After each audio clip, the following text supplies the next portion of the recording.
Sir मेरा एक सवाल था, 35 साल के भाजपा के गढ़ को आपने ढहा के आप एमएलए बने हैं, अब आप लोकसभा जीतने का दावा कर रहे हैं।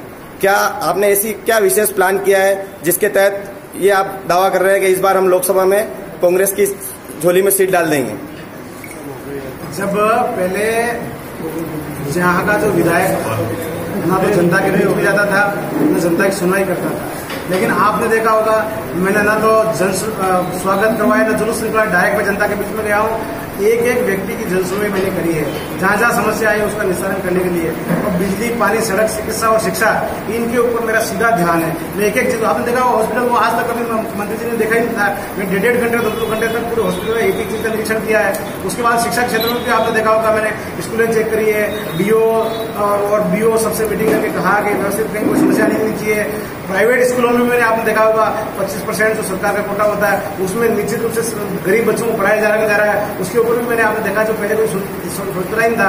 बिजली की व्यवस्था को लगभग पूरा कर दिया। उसके बाद में जहाँ जीएसएल की व्यवस्था नहीं थी वहाँ जीएसएल के लिए मैंने कंप्लीट कर दिया। जून के बजट में वो भी हो जाएगा। उसके बाद में पैनल जहाँ कम पड़ रहे थे उनके लिए व्यवस्था कराई है और बड़ा जीएसएल के लिए भी 2 जगह प्रपोजल गए हुए हैं।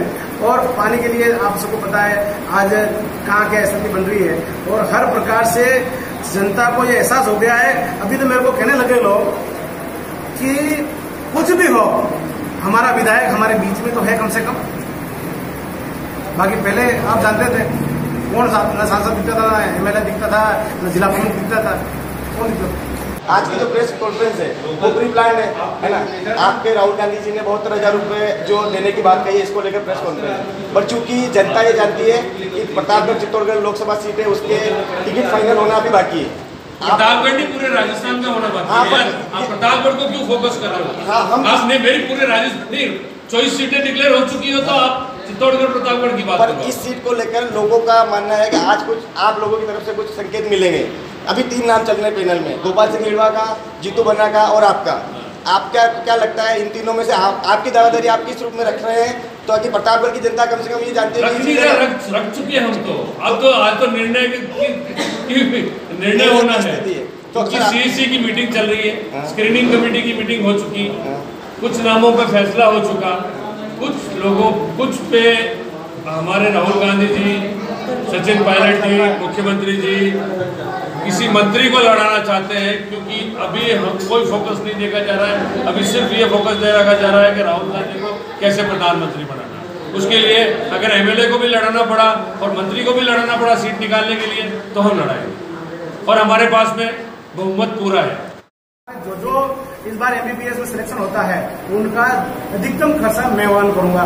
ये आज तक पहली बार आपने देखा होगा। उसके बाद में RSIS के लिए भी मैंने कह दिया जो व्यक्ति होशियार 80-85% जिसके ऊपर अंक आएंगे उसका खर्चा मैं और मेरे साथी मिलकर वहन करेंगे। ये भी आपके सामने कहा, ये भी पहली बार हुआ है। और दूसरी बात पेयजल की समस्या, मैं चाहता हूँ प्रतापगढ़ की समस्या जड़मूल से खत्म हो।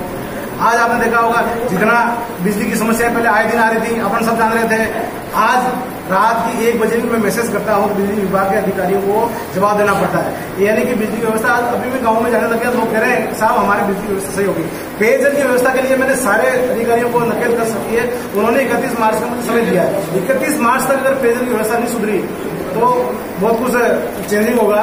और मैंने एक और देखा सिटी में अगर पेयजल की व्यवस्था सुधर जाएगी, ग्रामीण क्षेत्र में भी एक पेयजल की स्कीम अटकी हुई है जिसमें जाकम और माई का पानी मिला के हर गांव स्तर पर पानी की व्यवस्था की जाएगी। अगर वो व्यवस्था अगर लागू हो जाएगी, मुख्यमंत्री जी कह दिया, मुख्यमंत्री ने वो फाइनल प्रोसेस में चला दी, लोकसभा चुनाव निपटते ही वो कार्यक्रम चालू हो जाएगा और निश्चित रूप से ग्रामीण क्षेत्र की समस्या भी हो जाएगी, खत्म हो जाएगी, जिससे मेरी माताएं बहनें सिर के ऊपर पानी लेके जाती थी वो समस्या वो दिन भी मुझे नहीं देखने पड़ेंगे। और आपने देखा होगा सड़कों का मेरा टारगेट है 1 साल के अंदर प्रतापगढ़ भी एक भी सड़क नहीं होगी जिसके ऊपर खड्डा होगा, ये मेरा लक्ष्य है। और 1 साल बाद अपन सब मिलकर बात करेंगे वास्तव में सड़कें सही हुई नहीं हुई। और कुछ पेमेंट अभी लोगों को अटका हुआ है, तो एक नई सरकार बनी उसके बाद में केंद्र और राज्य का तालमेल से नहीं बैठ पाया, इस वजह से बजट नहीं आने की वजह से काम अटके हुए पड़े। लेकिन लोकसभा चुनाव जैसे निपटते हैं, आपको बताऊं मैं आपको आज तक कभी जयन एक्सेल सीओ वीडियो कलेक्टर एक साथ कभी मीटिंग हुई क्या? मैंने एक साथ मीटिंग करके जितने भी जन सुनवाई में जो कागज आए थे, जन सुनवाई में जितनी समस्या आई थी, एक साथ मीटिंग करके सभी के सभी काम सेशन करवाने के लिए कलेक्ट्रेट में पहले पंचायत समिति प्रतापगढ़ फिर पंचायत समिति अर्नव की मीटिंग करी है। और जितने काम 5 साल के अंदर स्वीकृत नहीं हो सके वो काम मैंने 2 महीने के अंदर स्वीकृत कराया है।